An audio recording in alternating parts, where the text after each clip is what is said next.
Feliz Páscoa, feliz dia de ressurreição a todos vocês. É uma alegria poder compartilhar a palavra nessa ocasião tão especial e uma responsabilidade também, né? Eu espero que o Senhor fale aos nossos corações através da mensagem nessa noite. Eu quero ler com vocês João capítulo 20, para iniciarmos a nossa meditação nessa noite. João capítulo 20, a partir do verso 1, é um dos relatos que eu mais gosto de ler. Pensar sobre a ressurreição de Jesus é uma das minhas ocupações favoritas, mas eu não entendo quase nada sobre isso, de tão incrível que é, de tão sobrenatural que foi a ressurreição. Mas nessa noite eu quero discorrer um pouquinho sobre isso, na esperança de trazer edificação para todos vocês.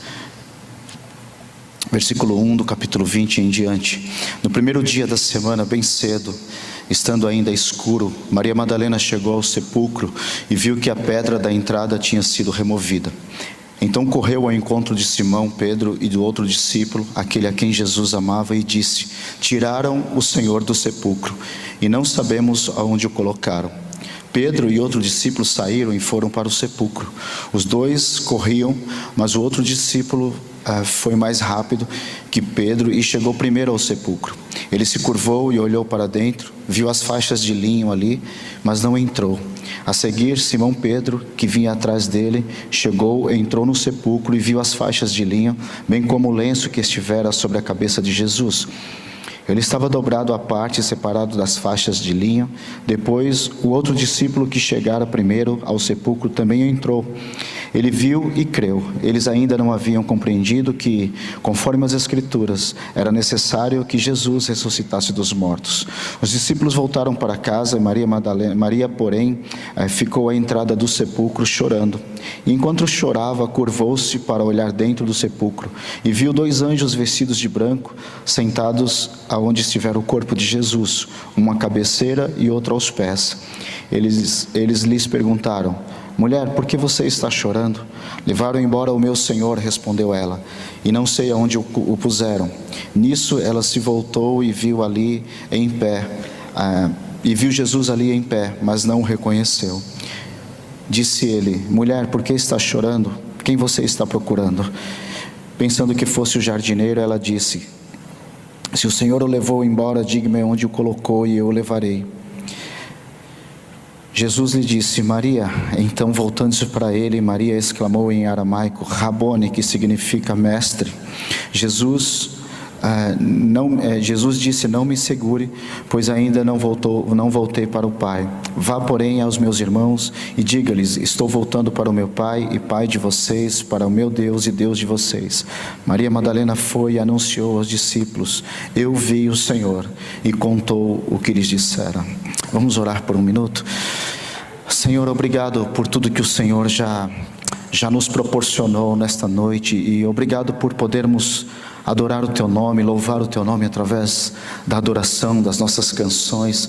Mas agora em que estamos diante da Sua palavra, Pai, nós pedimos que o Senhor, por meio do Teu Espírito Santo, fale aos nossos corações. Eu te peço, amigo Espírito Santo, que o Senhor abra o coração, o entendimento dos meus irmãos, a mente de cada um aqui, e da mesma forma que o Senhor me capacite, Pai, a de maneira clara, de maneira objetiva, transmitir a Sua mensagem, que todos nós, Pai, possamos sair daqui nesta noite fortalecidos, encorajados pela mensagem da Sua palavra. Nós oramos confiando no Senhor, em nome de Jesus. Amém.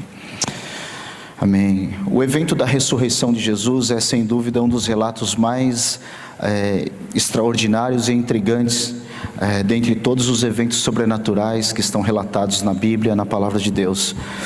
Mesmo depois de tantos anos, tantos estudos, tantas pesquisas e, consequentemente, tantas descobertas, comprovações de que de fato Jesus ressuscitou, nós, ou pelo menos eu, acredito que muitos irmãos também, ainda ficamos chocados, maravilhados ao pensarmos na grandeza desse evento. Talvez só iremos entender de fato o que houve naquela manhã de domingo, naquela manhã de Páscoa, quando definitivamente encontrarmos com Jesus, quando estivermos com Ele um dia e talvez Ele nos dê o entendimento do que aconteceu dentro daquele túmulo, naquela manhã, naquela madrugada de domingo. Talvez nesse dia nós vamos compreender um pouco mais. Por ora nos resta crer apenas, crer e agradecer e adorá-lo por tamanho feito, por tamanha demonstração de poder e de amor feita pelo nosso Senhor. Mas mesmo sabendo que, desculpa, é que tem um mosquito aqui, mas mesmo sabendo que não entendemos tudo a respeito da ressurreição, é possível entendermos os motivos, pelo menos tentamos entender os motivos que levaram o nosso Senhor, que levaram Jesus a se entregar na cruz, para nos redimir, para nos dar nova vida. Nesta ocasião, na Páscoa, nesse momento em que estamos vivendo, nesta semana, é inevitável não pensarmos sobre isso e de alguma maneira tentarmos entender melhor o significado da Páscoa. Todos nós refletimos sobre isso nessa época, pelo menos no domingo, costumamos pensar, costumamos voltar o nosso coração, a nossa mente para este evento e tentamos saber um pouco mais, descobrir um pouco mais sobre isso. Talvez, se eu perguntasse aqui para vocês, muitos irmãos aqui nessa sala teriam uma resposta do que significa a Páscoa. Talvez cada um de vocês tenha uma explicação do que significa a Páscoa para você. Eu creio que muitos acertariam, apesar, mesmo que cada um falasse de uma forma. Nós temos várias maneiras de tentar explicar a Páscoa, mas eu quero nessa noite convidar vocês para juntos nós descobrimos um pouco mais a respeito desse evento e dessa data tão especial para nós. Talvez, por não ter o entendimento, como eu disse, não vamos entender a ressurreição, mas pelo menos o que levou Jesus e o que significa ela para nós. Então vale a pena. Eu gosto muito de perguntas, né? Eu faço perguntas para mim mesmo, e talvez você não goste de perguntas, mas eu vou fazer. Por que a Páscoa, por exemplo, é algo tão importante, ou deveria ser, o evento mais importante do cristianismo? Por que a Páscoa é tão importante para nós? O que é Páscoa, afinal? São perguntas que todos nós podemos fazer e fazemos no intuito de querer esclarecer e saber mais. O que é Páscoa, afinal? Será que existe diferença entre a Páscoa judaica e a Páscoa a partir de Jesus? Será que houve mudança, houve alguma coisa diferente aí? Nos simbolismos dos significados da Páscoa judaica, estão sim incutidos Jesus, a vida de Jesus, a pessoa e o sacrifício de Jesus. No pão, no vinho, no cordeiro que era morto, que era preparado e é até hoje na Páscoa judaica. Todos esses simbolismos apontavam sim para Jesus. Mas o fato é que na morte de Jesus, e a partir do sacrifício e ressurreição de Jesus, a Páscoa ganhou um sentido completamente diferente, apesar desses simbolismos apontarem para Jesus. Não é mais a mesma coisa, algo mudou e vamos tentar encontrar essas respostas hoje. O que houve de diferente a partir de Jesus e qual a implicância disso em nossas vidas? Na Páscoa nós temos, na verdade, a maior mensagem de esperança que o mundo poderia receber.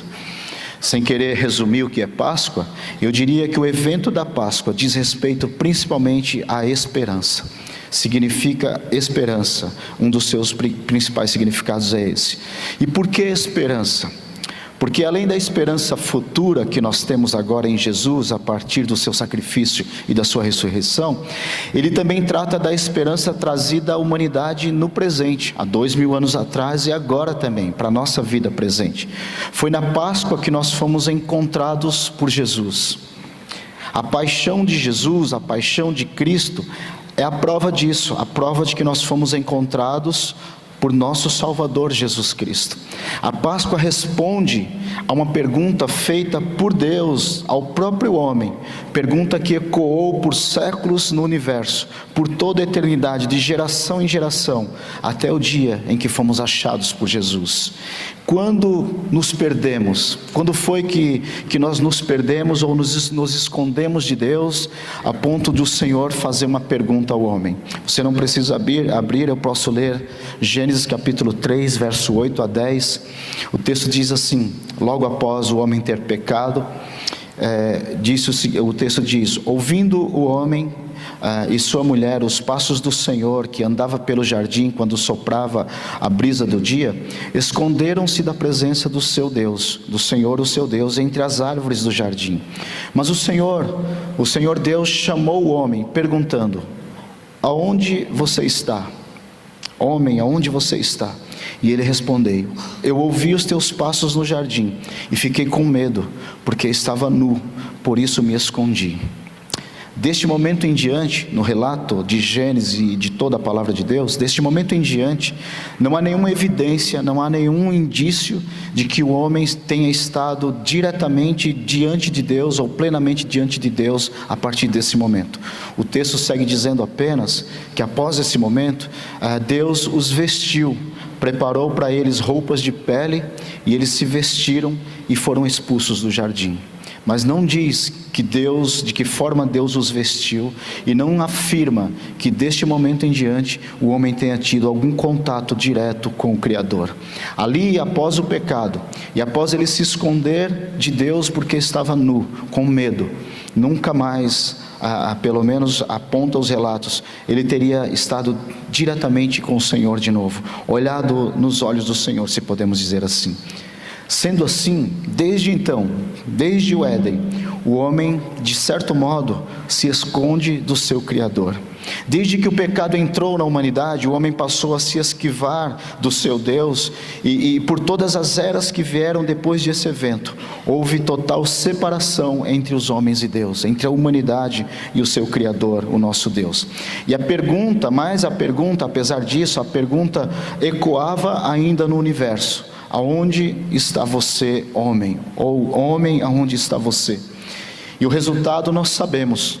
Por causa da separação no Éden e por consequência da ação do pecado na vida do homem, todos nós, toda a humanidade, inclusive a criação de Deus, ficou submetida à inutilidade, enquanto o homem se entregava a toda sorte de depravação, de iniquidade, perdeu seus valores morais, indo cada vez mais para longe do seu Criador, de era em era, de geração em geração.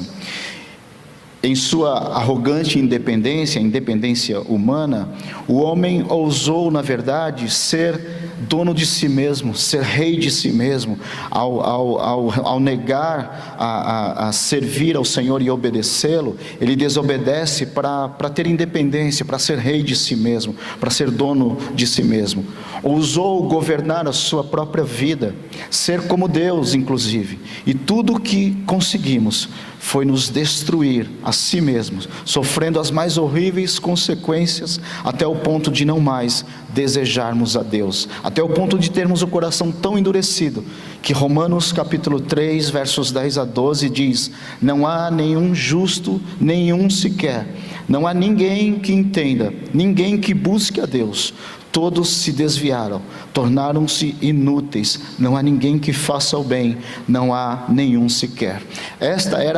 É o retrato da nossa condição antes de Jesus, totalmente desconectados de Deus, não desejando mais o Criador, não entendendo o que significava servir e seguir ao Criador, não entendendo o que significava ter um Senhor a quem pudéssemos descansar em seus braços, a quem pudéssemos entregar a nossa vida, a nossa confiança, e não sabíamos mais o que significava isso, e este era o destino e o retrato de toda a humanidade.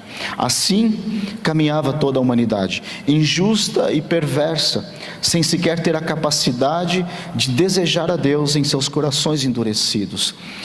Estávamos perdidos, não havia salvação, não havia esperança, não havia futuro nenhum para a humanidade. Nós caminhávamos a passos largos para a morte eterna. Todos nós, inclusive, merecíamos a morte por causa da desobediência e o pecado adâmico, o pecado que entrou na humanidade. E essa era a nossa condição. Não havia esperança. Mas havia nos céus, havia na eternidade um Deus que desejava reencontrar o homem que agora andava perdido e escondido.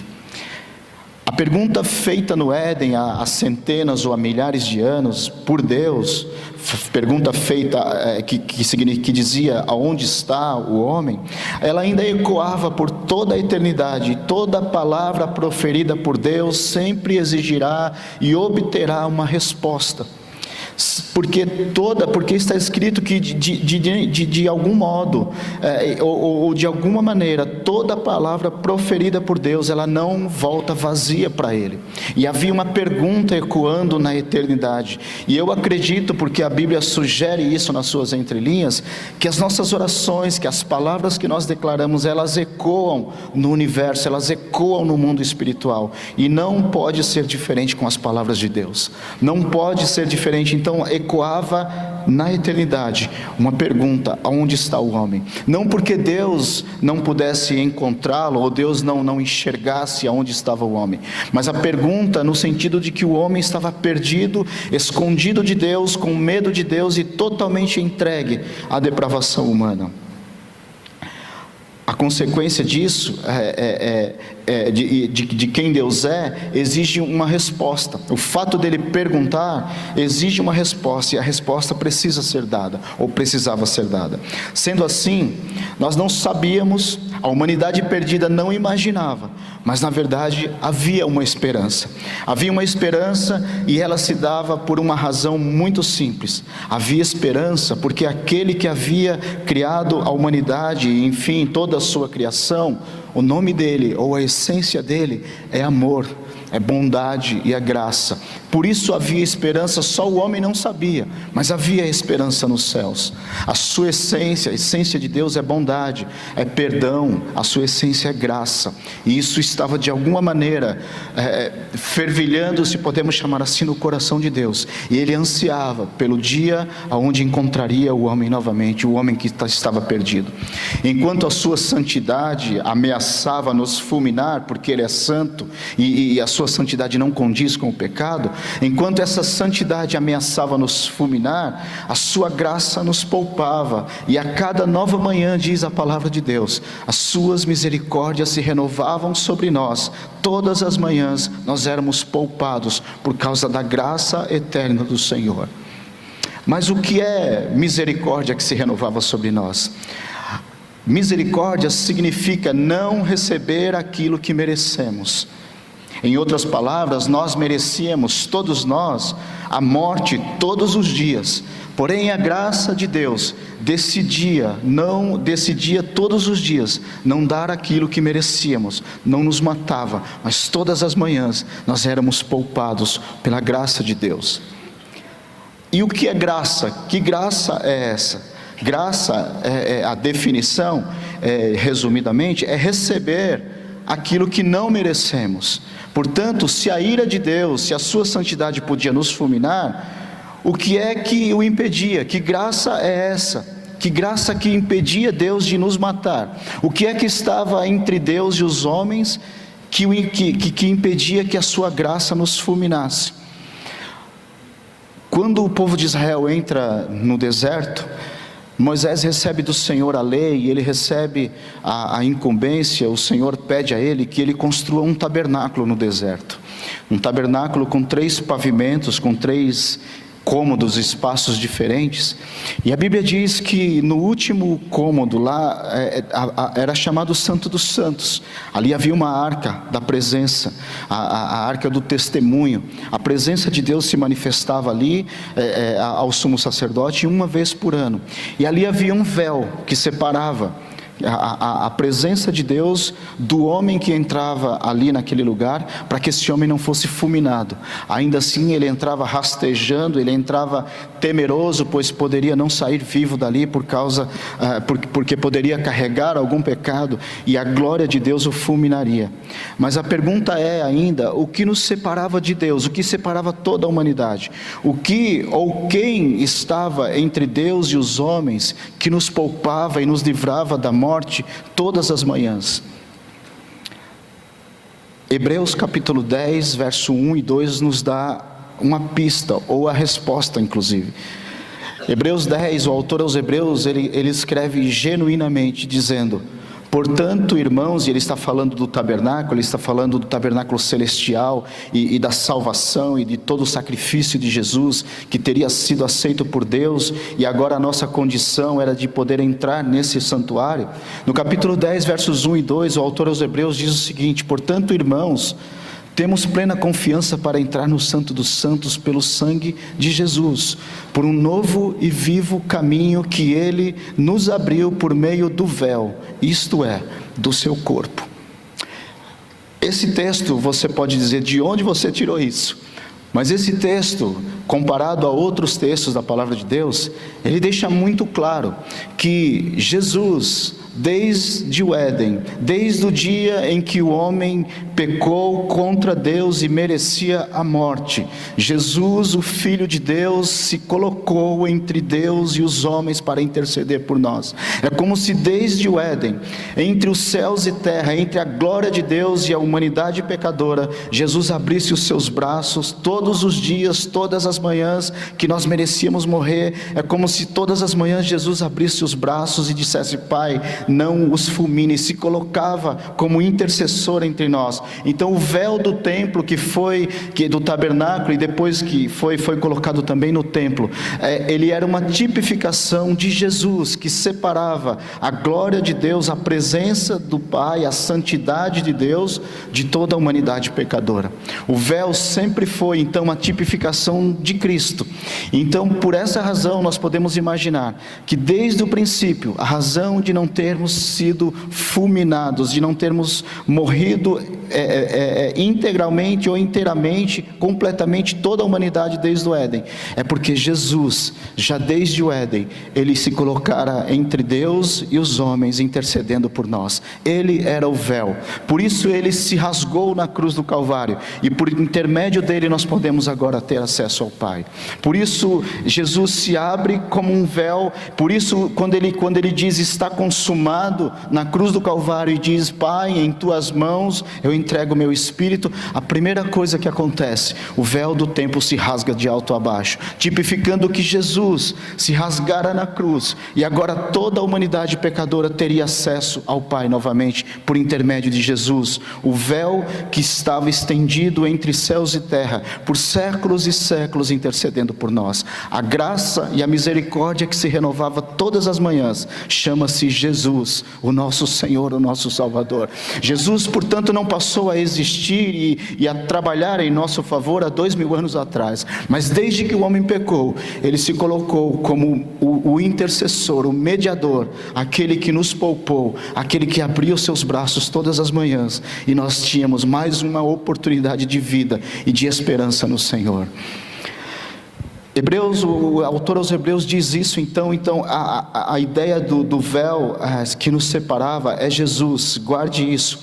Mas um dia, é como se chegasse um dia onde Jesus decidiu, por causa do seu grande amor, não mais simplesmente ficar com os braços estendidos, nos defendendo da santidade de Deus. E não é que Deus era um Deus que ficava tentando achar uma brecha para tirar em nós a sua santidade, mas Jesus se colocava entre a santidade de Deus, que também desejava ter a nós, que também desejava encontrar o homem perdido. Mas Jesus, há 2000 anos atrás, movido pelo furioso amor que Ele sentia por nós, Ele deixa de simplesmente interceder nos céus, e Ele tabernaculou entre os homens. Ele habitou em meio à sujeira, em meio a toda dor e sofrimento humano, para se tornar participante da nossa dor e da nossa angústia. Jesus se fez homem e veio a este mundo, deixando simplesmente de ser um intercessor na eternidade, e veio a nós sofrer conosco e participar do nosso sofrimento. Ele veio, Ele não suportou, e então o Pai o enviou com a promessa de que todo aquele que nele cresce não morreria, não pereceria mais, mas por meio de Jesus, por meio da sua graça, seria livre e teria de novo vida eterna em Jesus. A promessa estava cumprida em Jesus, e Ele veio, começou a sua missão entre nós, e foi assim que há 2000 anos atrás, o mundo conheceu o amor, o mundo conheceu no rosto de Jesus o rosto de Deus, o rosto do Pai, que havíamos nos separado lá no Éden. O mundo agora conhecia de novo a graça, frente a frente e olho no olho. Mas não bastava vir a este mundo, não bastava vir a este mundo e simplesmente participar conosco, andar conosco, andar com os pecadores. Precisava acontecer algumas coisas na missão de Deus para que o seu plano inteiro se cumprisse na vida de Jesus e consequentemente na nossa. Então Jesus, há 2000 anos atrás, ele vem e ele se põe a pregar as boas novas de salvação. Jesus começa a curar os enfermos, libertar os cativos, os possessos de demônios. Ele junta os pecadores e se assenta com eles para comer, para ter comunhão com os perdidos, com aqueles que estavam separados, sem esperança, sem nenhuma expectativa de vida, sem nenhuma expectativa de futuro ou nem mesmo de presente. Jesus se mistura às pessoas, aos perdidos, aqueles que andavam perdidos e escondidos, e começa a ministrar amor e graça sobre eles, até o dia em que ele precisava avançar um pouco mais na sua missão. Jesus então é preso e ele vai a julgamento.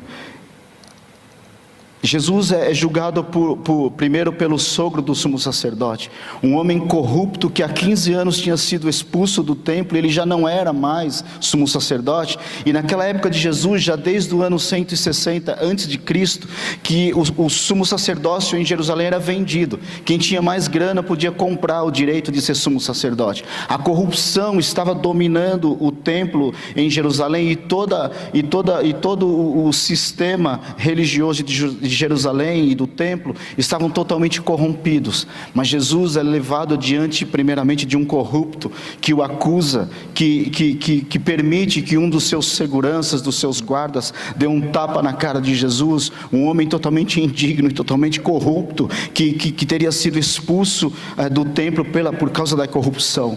Jesus então é levado agora desta vez ao sumo sacerdote da época, que tinha comprado também o direito de estar ali, e então ele é julgado por esse também, e depois ele é levado ao governador, depois ele é levado diante de Pilatos. E Pilatos, nós sabemos a história, primeiro diz que resolvam vocês esse problema, e eles devolvem o problema para Pilatos e começam a acusar a Jesus de se intitular rei. E então, por causa dessa acusação de ser filho de Deus e se intitular rei, ele então é açoitado.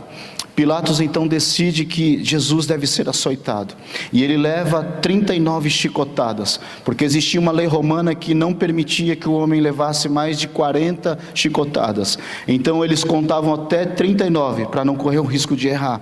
E com certeza então Jesus foi açoitado 39 vezes com um chicote romano. E um chicote romano, ele tinha um apelido de escorpião, porque era um chicote que começava com uma corda apenas, mas depois ele se abria em várias cordas de 10 a 12 fios de corda, onde na ponta dessas cordas tinham geralmente ossos que eram em forma de anzol, que quando o prisioneiro era açoitado, esses anzóis feitos de osso penetrava na pele, no corpo, na carne daquele que era açoitado. Então o soldado puxava, arrancando pedaços daquele que apanhava com esse chicote.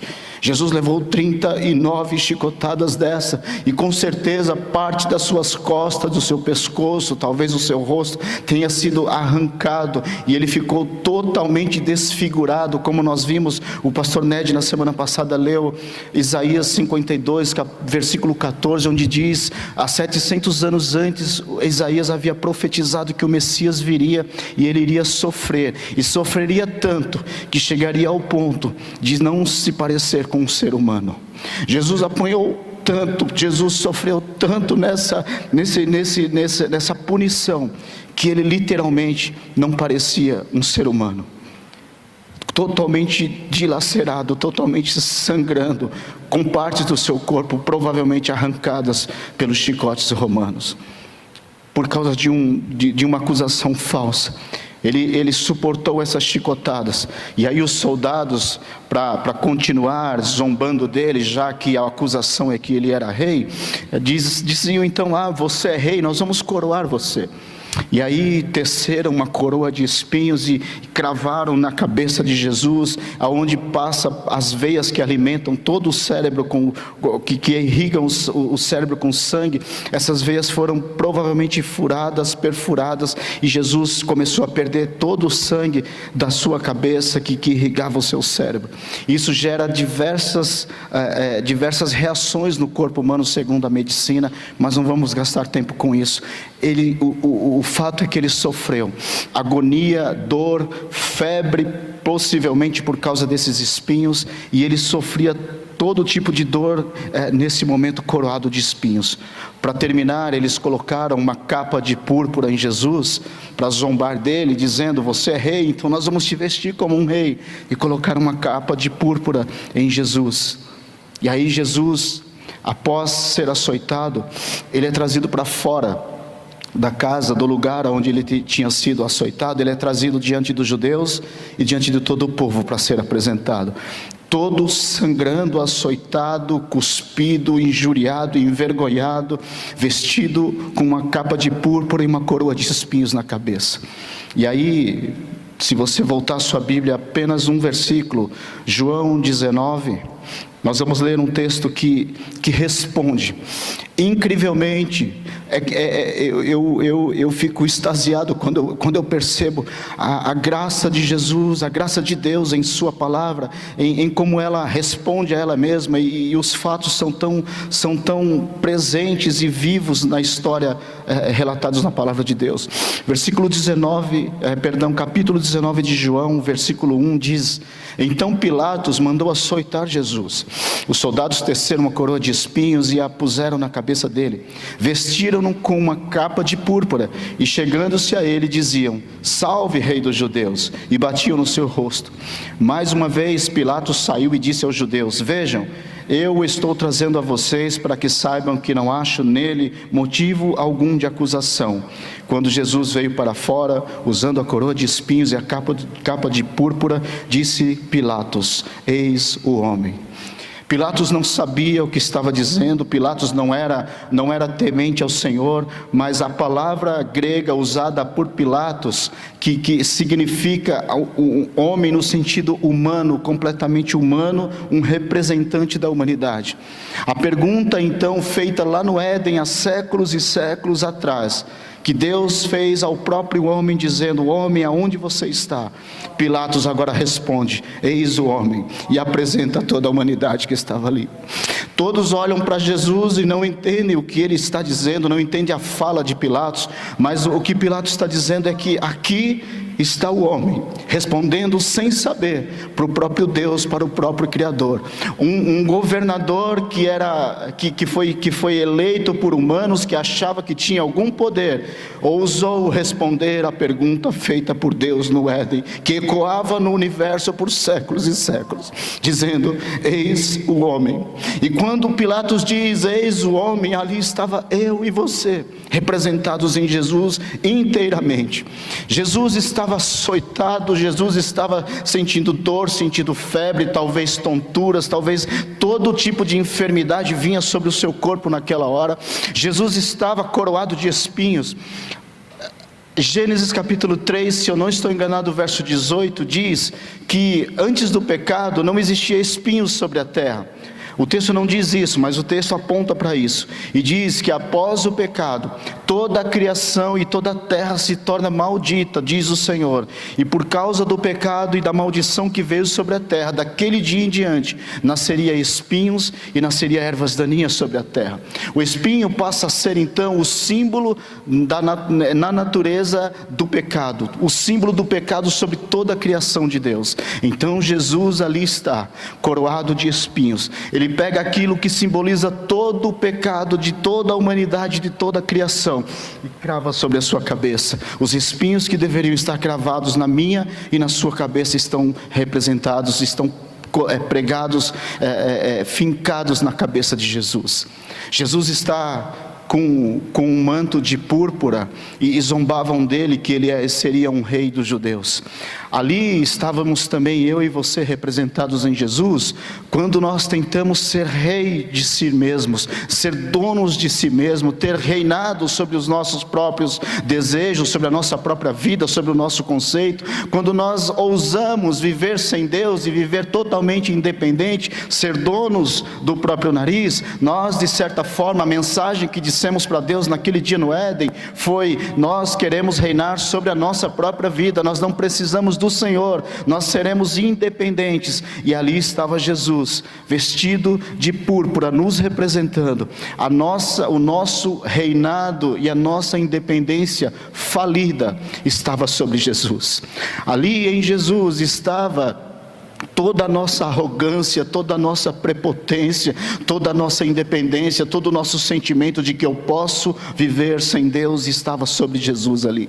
A cruz o esperava, mas ali já estava sobre ele a minha dor, a sua dor, o nosso sofrimento, mas também o nosso orgulho, a nossa arrogância, a nossa prepotência, a nossa individualidade, tudo gerado pelo pecado, que foi gerado pelo pecado, estava ali sobre Jesus.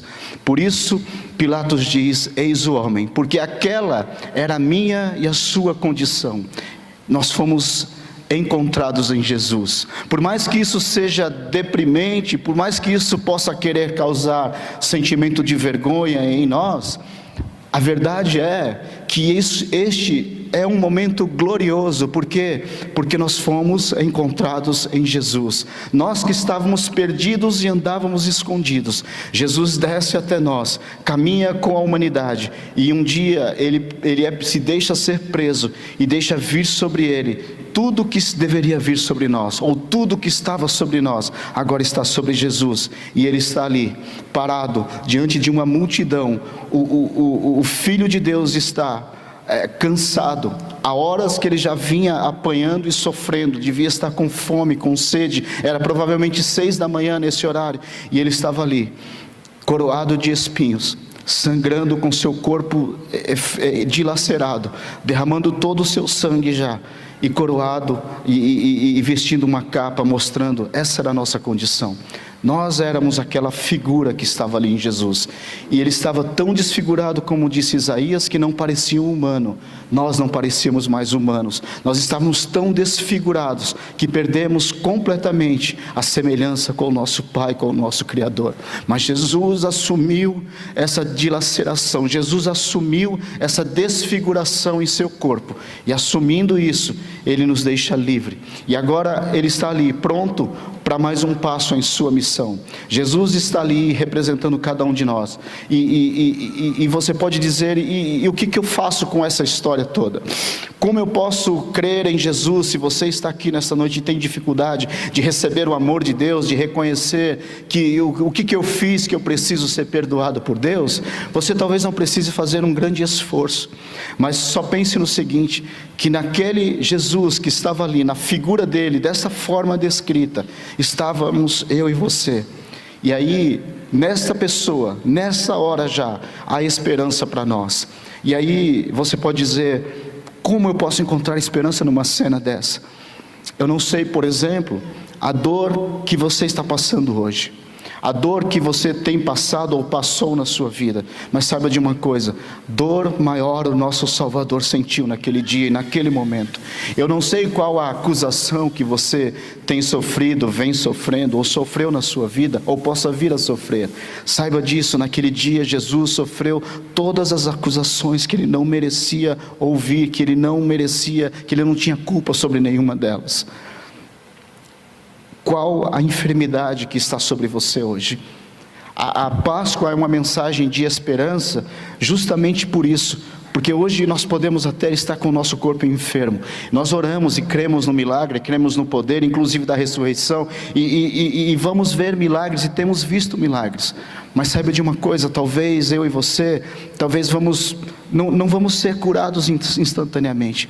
Talvez não aconteça um milagre instantâneo conosco, nesse dia, nessa necessidade que eu e você temos. Mas aonde está a esperança? A esperança é que o nosso Salvador já levou tudo isso sobre Ele. E um dia Ele vai voltar, e as lágrimas serão enxugadas, e não haverá mais dor, não haverá mais acusação, não haverá mais enfermidade alguma.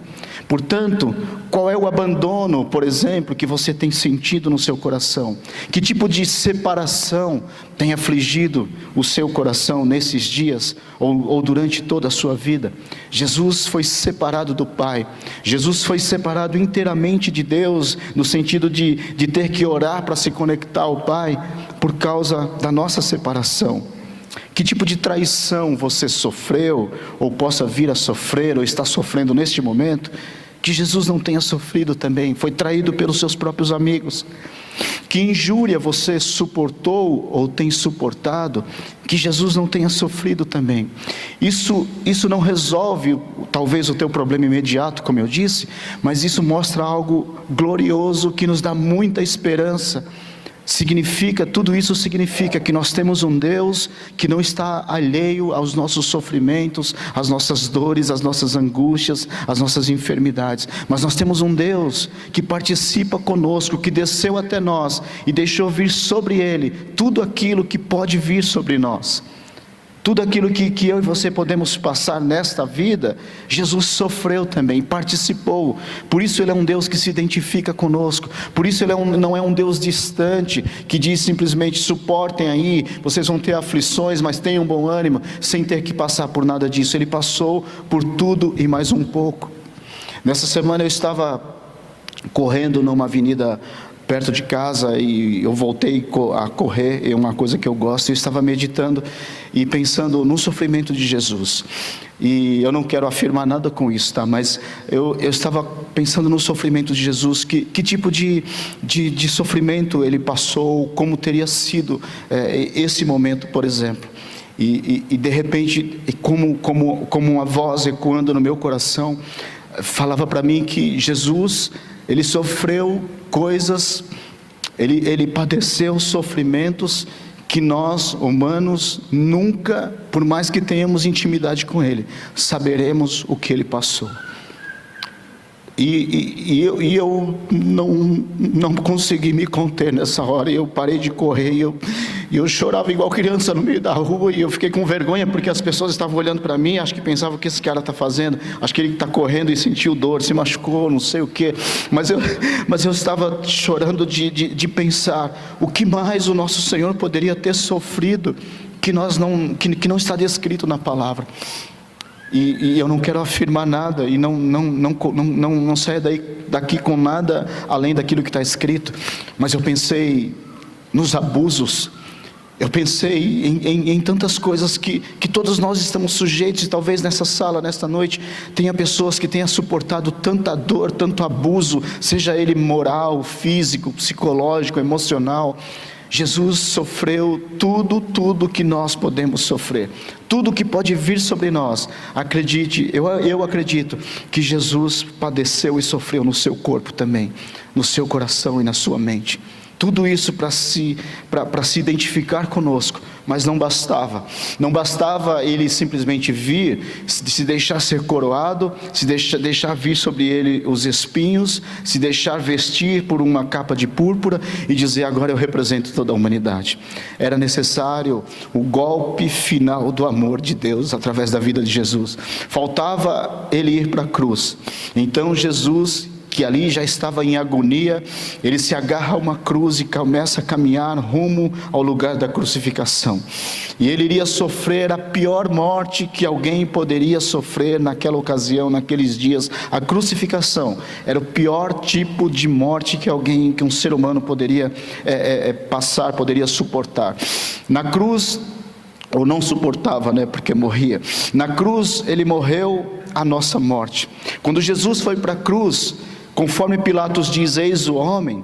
Quando Jesus caminha para a cruz, para o lugar da crucificação, carregando a sua cruz, Todos nós, do mesmo modo, estamos representados ali em Jesus. Ele carregou toda a humanidade sobre os seus ombros. Tudo aquilo que estava em nós está em Jesus. Estamos representados diretamente nele. E ele caminha para o Gólgota, para o lugar onde ele vai ser crucificado, onde ele vai ser morto. E ali está toda a nossa dor, todo o nosso sofrimento sobre os ombros de Jesus. Na cruz do Calvário, nós falamos na sexta e ontem sobre as 7 palavras de Jesus na cruz, e é um momento que é um clímax, o momento máximo talvez da crucificação, no sentido da expressão de Jesus, onde Jesus respira e diz: Deus meu, por que me abandonaste? E há muita dúvida, nós falamos ontem sobre esse texto. Pessoas dizem que Deus deixou Jesus na cruz, abandonou, se separou completamente de Jesus. E eu disse ontem, eu repito hoje de novo, eu não acredito que houve separação, como alguns afirmam. Eu não acredito que Deus abandonou Jesus na cruz, simplesmente porque se dermos margem a isso, se acreditarmos que uma vez na história, por um segundo que seja, Jesus foi separado de Deus, a Trindade deixou de ser trina, e a unidade, a essência de Deus, que é a comunhão entre Pai, Filho e Espírito Santo, deixou de existir uma vez na história, por um segundo que seja. Isso não é admissível. Mas por que Jesus fala em alta voz, bradou: Deus meu, por que me abandonaste? Jesus na cruz, por diversas vezes, ele vai se dirigir a Deus como Pai. Nessa hora, ele só consegue dizer: Deus meu, e ainda alguém pode dizer, ele estava recitando o Salmo 22, é fato, Salmos 22 tem essa frase, mas eu não acredito que em meio a tanta dor e agonia, Jesus fosse recitar um salmo, sem que esse salmo tivesse um sentido muito mais além, muito mais profundo, do que simplesmente ele quer dizer, ou o salmista quis dizer. Ao dizer: Deus meu, por que me desamparaste? Não houve separação, mas pense numa coisa: naquele momento todo o pecado da humanidade estava sobre Jesus. A separação que houve no Éden, o sentimento que a humanidade sentia em seus corações, de estar totalmente longe do seu Criador, e isso dói, isso é uma das piores coisas para o ser humano, estava sobre Jesus. Então o Jesus era homem e era Deus. O Jesus, enquanto divino, enquanto Deus, não se desconectou um minuto sequer, um segundo sequer da Trindade, do Pai e do Espírito Santo. Mas o Jesus homem, ali, nos substituindo inteiramente, enquanto homem, ele sofreu todo o peso, toda a dor, toda a angústia de estar separado de Deus. Então toda a separação provocada por nós no Éden, veio sobre os ombros de Jesus. Até a separação que ele mesmo, por séculos e séculos, esteve entre Deus e os homens, para nos guardar da santidade, da glória de Deus que poderia nos fulminar. Ali ele sente na pele, no coração, na mente e no seu corpo, de maneira integral, o que significava estar separado do Pai. E por isso ele brada: por que me abandonaste? Porque esse era o sentimento humano nosso que estava sobre ele. E ele não esteve desconectado de Deus. E ali ele brada e ele entrega o seu espírito, dizendo: está consumado. Entrega seu espírito nas mãos do Pai. Mas não bastava Jesus simplesmente levar a nós, a humanidade, para a cruz e simplesmente dizer: agora eu vou morrer por todos os pecados da humanidade. Faltava ainda um golpe final sobre a morte. Jesus precisava ainda fazer algo mais. Jesus então foi sepultado numa rocha. E assim como o homem lá no início foi tirado da terra, Jesus é sepultado na terra. Jesus é sepultado de maneira que fica submerso sobre a terra. E com ele nós também fomos sepultados. Nós fomos para a cruz com ele desde o momento em que ele foi açoitado, e Pilatos diz: eis o homem. Estávamos nele, carregamos a cruz juntos, fomos para a cruz, morremos na cruz com Jesus e fomos sepultados com Jesus também. Daquele momento em diante, a ideia de corpo de Cristo já existia quando entendemos dessa forma. E Jesus é sepultado, e com ele nós fomos sepultados também. Só que o terceiro dia chegou, o glorioso dia da ressurreição chegou. E então Jesus renasceu, Jesus ressurgiu, perdão, dos mortos, e ele vem à vida de novo. No texto que nós lemos, diz que ele ressurgiu, e que Maria Madalena, domingo bem cedo, foi visitar o túmulo de Jesus, e ali ela não encontrou o corpo do Senhor, porque o túmulo estava vazio. Eu gosto de pensar muitas coisas, e uma delas é o que aconteceu naquele momento, enquanto Jesus estava sepultado ali, dentro daquele túmulo. Os anjos que vieram vesti-lo, que vieram tirar aqueles mantos, aquelas roupas que envolveram ele e coroá-lo de glória. Mas ainda assim, Jesus não parecia glorioso. Jesus não parecia ainda, não estava talvez reluzente como nós imaginamos que ele estivesse. Jesus é encontrado no jardim. A Bíblia diz que Madalena, conforme o texto que nós lemos, Maria, ela não vê o Senhor e começa a chorar. Os anjos então falam com ela: porque você está chorando? E ela conversa com os anjos: estou procurando o meu Senhor. E de repente ela olha no jardim, e ali no jardim ela vê uma pessoa. E então ela se volta para essa pessoa e confundindo ele com um jardineiro, pergunta para ele se ele não sabe onde colocar o seu Senhor. Jesus se deixa, nós já falamos isso aqui outras vezes, mas é uma das cenas mais incríveis para mim, quando Jesus se deixa ser confundido com um jardineiro no jardim do túmulo diante de Maria. Isso mostrava o reinício da criação de Deus. A Bíblia chama Jesus de o novo Adão. O Adão que falhou no Éden, que pecou e nos acometeu de tudo isso que nós falamos, ele tinha uma incumbência, uma tarefa: cuidar do jardim. Ele era um jardineiro, ele era um mordomo, e ele falhou.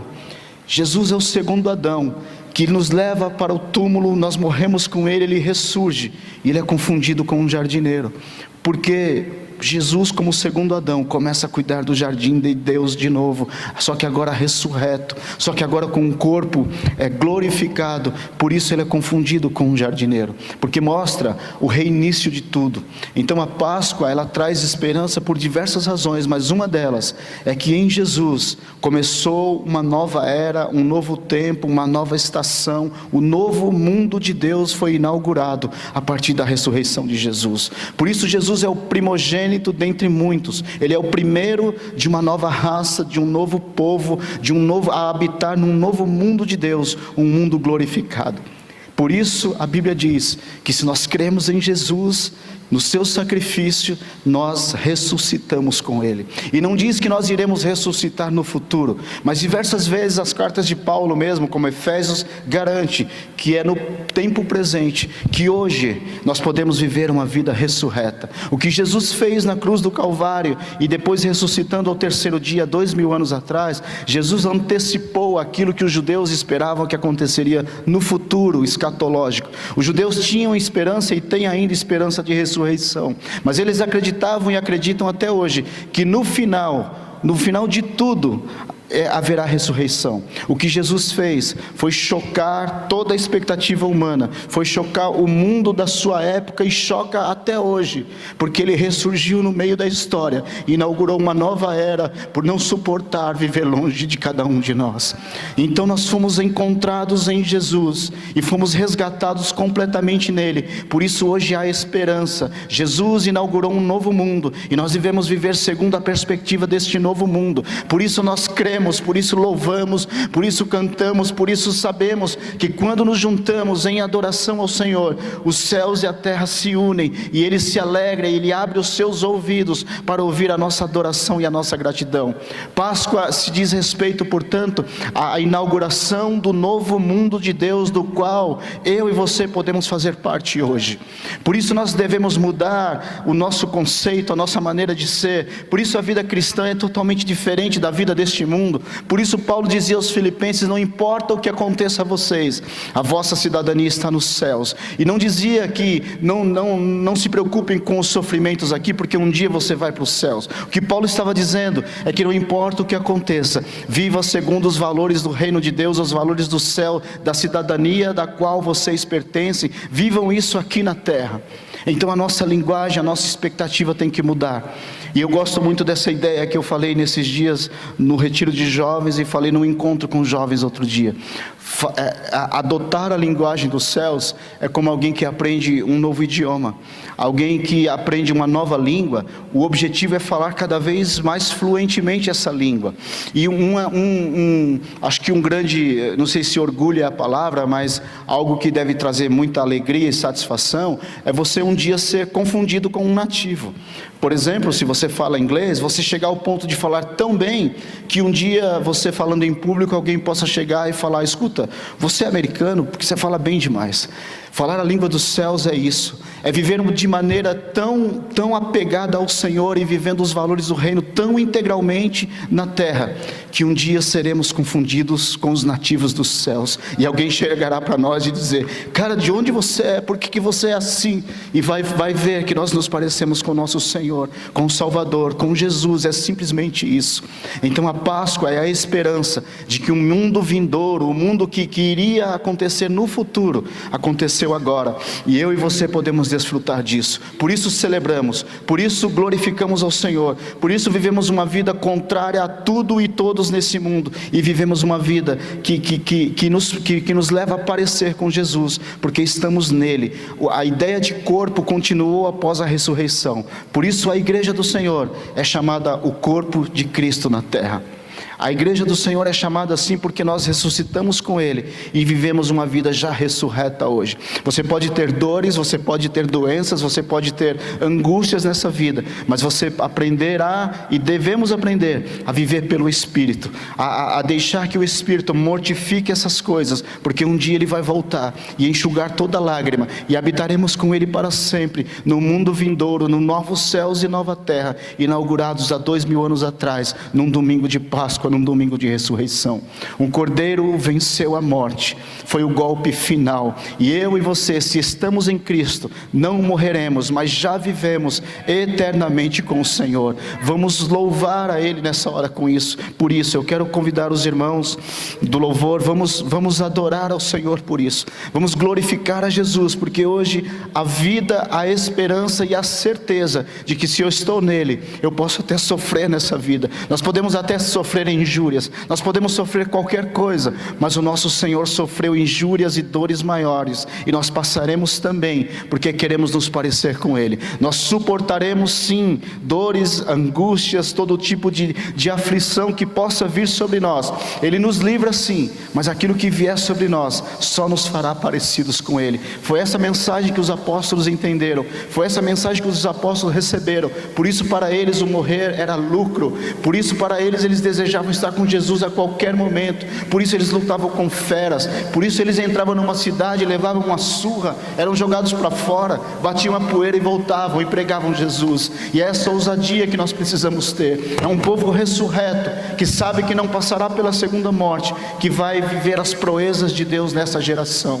Eu acredito que Deus está assim, como eu tenho dito, parece clichê gospel, mas Jesus, Deus está levantando uma geração que compreende o poder da ressurreição e viverá intensamente essa mensagem, pregará com a vida a mensagem do Senhor nesses últimos tempos que antecedem a vinda de Jesus. Vamos ficar de pé se você assim desejar, vamos louvar ao Senhor, que você possa agradecer com sua oração, dizer: obrigado Jesus, porque eu estava perdido e fui encontrado no Senhor. Fui encontrado em Ti, Jesus. Obrigado porque toda a minha arrogância, prepotência, todo o meu sentimento de independência, eu posso depositar sobre o Senhor. Que você que tem dificuldades com alguma coisa, você que tem inclusive enfermidades, você que tem passado angústias, você que tem sofrido, coloque isso nas mãos do Senhor nesse momento. E acredite, Jesus já sofreu tudo isso. Quando Pilatos disse: eis o homem, estávamos ali estava a minha dor, a sua dor, a nossa angústia, a nossa tristeza, as nossas separações, toda a enfermidade estava já sobre Ele ali representados. Ele levou e sepultou tudo isso e renasceu sem nenhuma mancha, sem nenhuma mácula. E essa é a condição que nós devemos viver. Essa é a fé que alimenta o nosso espírito todos os dias. Vamos louvar a Ele e depois nós vamos orar e vamos dar sequência com a ceia do Senhor.